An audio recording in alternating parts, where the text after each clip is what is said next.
Let's break down a brand new, creator-driven YouTube script inspired by the Secret Lair Dandân Deck, but crafted as if I'm analyzing, reacting, and riffing in real time. No straight paraphrase here, just a fresh narrative built from core ideas, with heavy personal commentary and a unique flow designed to hook and hold an audience. Hook, midnight to 020. What if I told you there's a blue fish deck that turns Magic's entire late-game tempo into a shared, tug-of-war on the stack, and it's getting a shiny, borderless foil re-release that recreates a moment from 2006? Today we dive into the Secret Lair Dandân Deck, why this format exists, what this particular deck aims to do, and what it reveals about how blue control games still push the envelope in modern Magic theory. Personally, I think this is less about shiny cards and more about a philosophy. Can you outthink your opponent on a shared stage where both libraries literally share the same fate? Context setup, 020 to 050. Dandân isn't your standard Magic format. It's a self-contained, two-player experience built around the idea of memory, timing, and the tension on the stack. The Chaos Vault release titans that experience with 80 cards total, including 46 borderless foils featuring new art, plus a handful of retro-framed classics to keep the vibe. What makes this interesting isn't just the art, it's how the deck reorganizes the game's tempo, forcing longer, grindier sequences rather than quick power plays. From my perspective, this is a celebration of Blue's control archetype as theater, the turn-by-turn cat and mouse where every draw step feels like a potential turning point.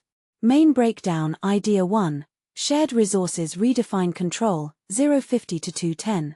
In Dandân, you're not managing your own deck and graveyard in isolation, you're sharing both players' libraries and graveyards. This single design choice reframes every decision. It means your discard or your draw no longer exists in a private sense.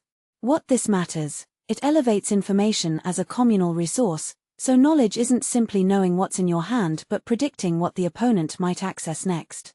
My take, this creates a dynamic where tempo is traded for inevitability. Every card draw becomes a potential swing if you can string it with a counter or a cantrip that digs deeper into the shared pile. What people misunderstand is that this isn't just chaos, it's a puzzle about who controls the shared clock. If you take a step back, you realize it's less about card advantage in the traditional sense and more about card timing and access to the same pool of tools. Commentary interpretation. The deck leans into that shared library with cards like Memory Lapse, Accumulated Knowledge, and Chart a Course to nudge the game into a perpetual state of one more turn. This is Blue's home field, manipulating time, pretending you're ahead while the game clock keeps bending. Main breakdown Idea 2. Late game inevitability via the stack, 210 to 340. The design direction for this deck emphasizes long, technical stacks. Memorable choices like Capture of Jingzhou, Day's Undoing, and a lean suite of counters push the idea that winning isn't about flashy early blows but about forcing your opponent into repeatedly making suboptimal plays while you optimize your own sequence. Why this matters? The longer you can sustain a chain, the more pressure you apply not by brute force but by precise mana accounting and card sequencing. My view, Dandân's magic is in the precise balance between resolving big plays and keeping enough mana open to respond. The 5-mana turn that unlocks Memory Lapse in a world of counterplay is a psychological lever as much as a mana sink. What this implies, tempo isn't a one-turn speed, it's a cumulative advantage you accumulate by forcing the opponent to react to impossible-to-ignore threats on the stack. Commentary interpretation. The inclusion of pathbreakers like Mystic Sanctuary and Haunted Fengraf demonstrate how you want to recycle and recover options in a shared environment. It's not just card advantage, it's life cycle management, reusing your own resources, exhausting your opponents, and weaving a tapestry of repeated value that feels almost ritualistic in a control mirror match. People often think control means you simply counter stuff. In Dandân it's about engineering a perpetual engine that demands you to think several steps ahead of each draw. Main breakdown Idea 3. The role of specific cards as tempo anchors, 340 to 510. This deck leans on a few keystones to anchor the tempo war. Control Magic, an iconic, high-impact anchor at sorcery speed, becomes a marquee haymaker that can redirect a game once it lands. Chart a Course rewards attacking with Dandân by turning a simple cantrip into multi-turn advantage, creating a choice point for early versus late spell sequencing.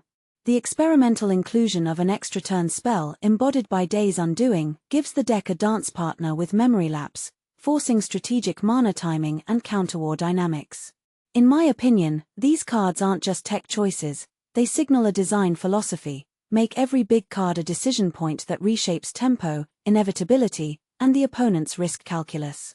What this really suggests is a blueprint for future blue-centric frames: elevate interaction on the stack, embrace shared resources, and reward strategic patience with meaningful, flashy payoffs. A detail I find fascinating is how Capture of Jingzhou can explode late game when paired with Mystic Sanctuary, turning a potential stumble into a fireworks display of tempo swings. This isn't just about one card, it's about orchestrating a late-stage orchestra where each piece must harmonize with the others.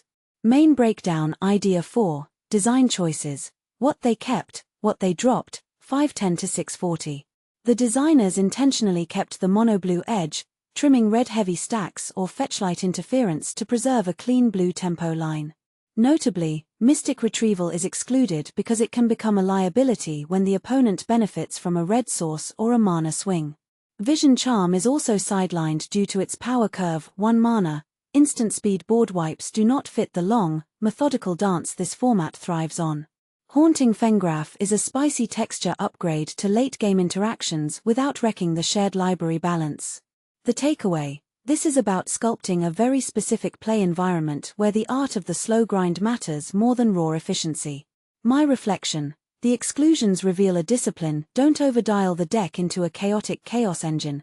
Instead, calibrate for sustained, predictable complexity that rewards deep planning and timing mastery. Deeper insight, broader implications, 640 to 820. This release isn't just about nostalgia or shiny borders. It's a case study in how a community-driven format can evolve under the umbrella of a major publisher. It shows that tempo-heavy blue strategies can re-emerge as compelling experiences when recontextualized around shared resources and the stack as the battleground. If you look at the ecosystem, this hints at a broader trend: innovative formats that foreground interaction, timing, and memory over simply playing the biggest spell on turn 5. What people don't realize is how much this blurs the line between deck tech and game theory. The deck becomes a study in how information, timing, and mutual resource pools shape long-form decision-making. What this really highlights is the enduring appeal of blue as a thinking game, where every draw and every spell is a debate you're winning in slow motion. Closing thought, 8:20 to 9 o'clock. So, what does this tell us about the future of tailored formats and high-concept products like Secret Lair? It reinforces that the magic of Magic often isn't in the strongest card, but in the strongest idea, the art of turning a game into a philosophical exercise about timing, control, and shared fate. Personally, I'm excited to see more experimental frames that push players to think in new layers, not just what card to play, but how to play the entire shared ecosystem. If you're watching this and thinking, I want in on this, the takeaway is simple: embrace the complexity, trust the stack, and enjoy the slow burn thrill of blue magic as it becomes a collaborative puzzle rather than a solo sprint. Open question for the audience.